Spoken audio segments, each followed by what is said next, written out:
परमात्मा परमात्मा तुम्हें मिलता क्यों नहीं? तुम खोजे जा रहे हो मंदिरों में, मस्जिदों में, लेकिन मिल क्यों नहीं रहा? नहीं, परमात्मा खंडों में नहीं मिलता।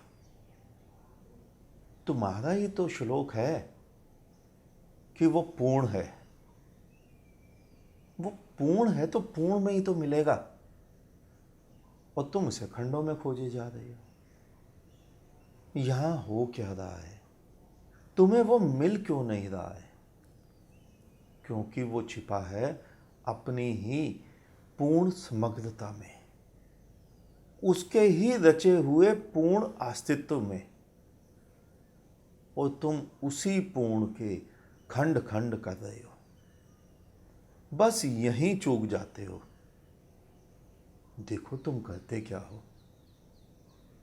जैसे अगर एक अच्छे गीतकार का गीत, जो भी तुम्हें पसंद है, जिसको सुनने से, जिसको पढ़ने से ही तुम झूम उठते हो, नाच उठते हो, गा उठते हो, उसी गीत को लिखकर अगर तुम अपने 5-6 वर्ष के बच्चे को दे दो और उसे कहो कि वह गीत पढ़े और तुम्हें सुनाए, तो देखना होगा क्या। वह बच्चा जो कि अभी तक का खा गा ही जानता है, उस गीत के शब्द उसकी बुद्धि से परे हो जाएंगे। वो अगर वहाँ आनंद को भी बोलना होगा तो आ, बड़ा आ का डंडा, आधा ना, पूरा ना, इसी तरह ही बोलेगा। वो ऐसे ही बोलेगा। बस आनंद शब्द की गरिमा भी खंड खंड होकर बिखर जाएगी। उसी प्रकार जब वो बच्चा गीत के बोल बोलेगा, तो वो गीत ना होकर कहा खा गा की वर्णमाला ही होकर रह जाएगा। बस यही तो तुम चूक कर रहे हो। तुम भी उसी परमात्मा को समग्र रूप में नहीं देख पा रहे हो। तुम संसार को भिन्न और परमात्मा को भिन्न समझते हो। संसार को अलग रख देते हो। मनुष्य को अलग, पशु पक्षियों को तो तुम घोर निंदा के पात्र बना देते हो। याद है तुम्हारे ही धर्म में कहा जाता है 84 की निंदा। तुम्हारे लिए गंगा भिन्न हो जाती है और अन्य नदियां भिन्न। तुम्हारे लिए पीपल भिन्न हो जाता है और नीम भिन्न। इसी भिन्नता में ही तो उसका यौवन खिलता है। वहीं पर तुम उस परमात्मा को पा सकते हो, उसी भिन्नता में। हिंदुओं की जो अखंड ब्रह्म की धारणा है, एको ब्रह्म की धारणा, सार्वभौम ब्रह्म की धारणा, कण कण में परमात्मा की धारणा, एक ही परमात्मा की धारणा, वो पूर्णता सत्य ही है। और इसी प्रकार की धारणा इस्लाम की भी है, जर्रे जर्रे में खुदा। लेकिन जब से तुमने धर्म की बागडोर मदारियों के हाथ में दे दी, तभी से सारा का सारा गोबर हो गया। उन विचारों को अभी तक स्वयं ही उस परमात्मा का दीदार नहीं हुआ, और वो तुम्हें परमात्मा की कहानियां पुस्तकों में से पढ़कर सुना रहे हैं। ध्यान से देखना, जब भी कोई तुम्हें यह कहता है कि इस पेड़ को जल चढ़ाओ, तो इससे वो केवल यही तो कह रहा है कि परमात्मा इसी वृक्ष में है, बाकी के वृक्ष निम्न।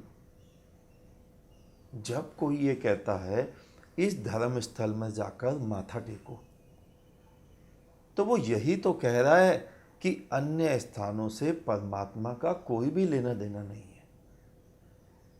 वरना तो जहां तुम अपना मस्तक टेक दो, वहीं उसका मंदिर है।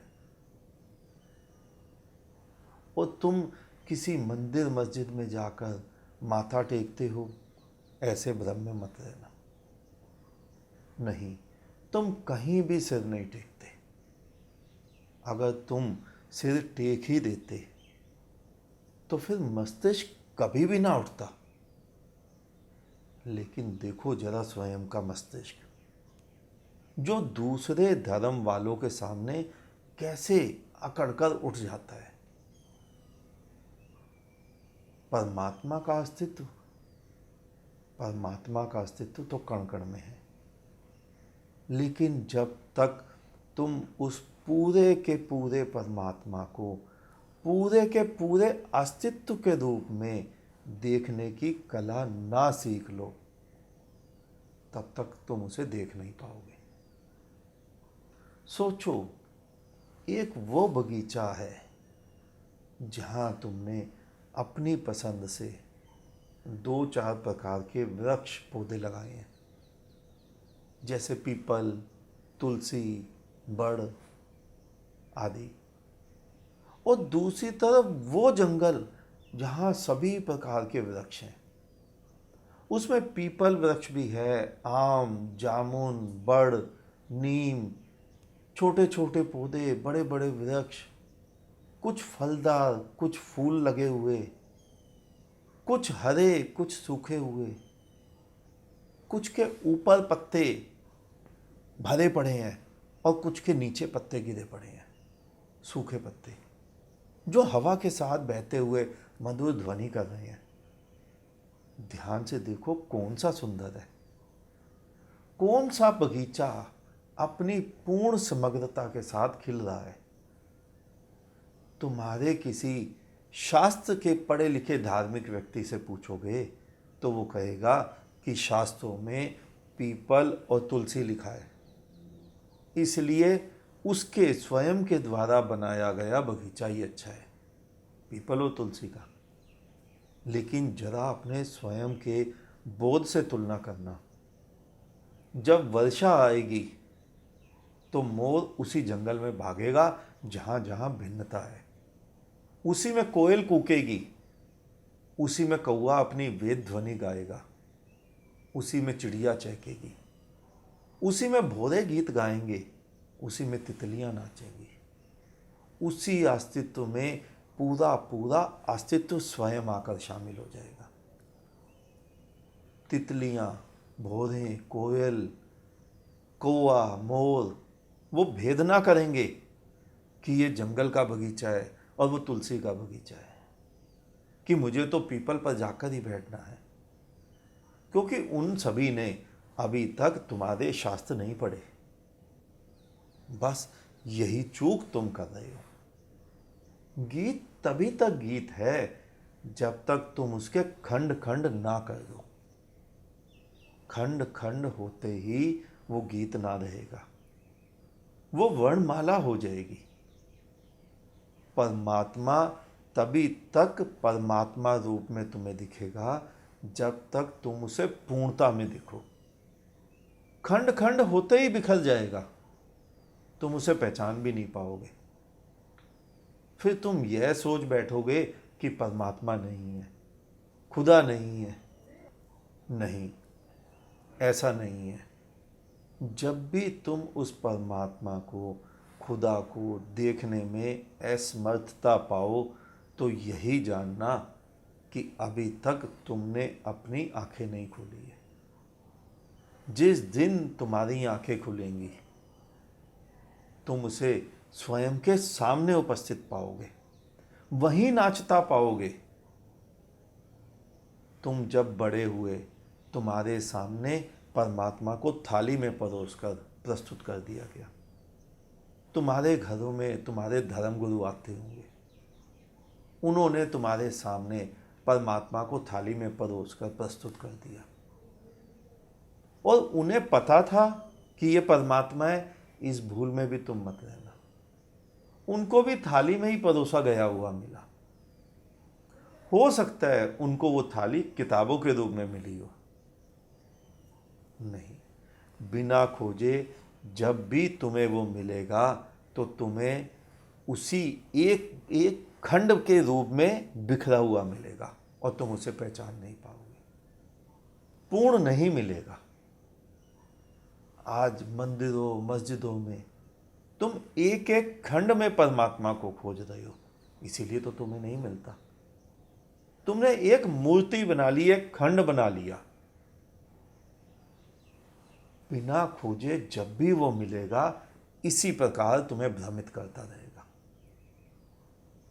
तुम राह में चल रहे थे, तुम्हें एक सोने का टुकड़ा मिल गया, है तो वो सोना ही, लेकिन एक खंड है। केवल तुम खोजने लग जाओ तो इसी दुनिया में सोने की खानें भी मिलेंगी, वहां पूरा स्वर्ण का भंडार भरा पड़ा है। इस पूरे परमात्मा के प्रकरण में परमात्मा उतना महत्वपूर्ण नहीं है जितना तुम्हारी खोज। धर्म उतना महत्वपूर्ण नहीं है जितना धार्मिकता, तुम्हारी धार्मिकता, जितना तुम्हारा बोध, जितना तुम्हारा जागरण। अगर एक बार आँख खुल गई तो तुम उसे वहीं पाओगे जहाँ तुम खड़े हो।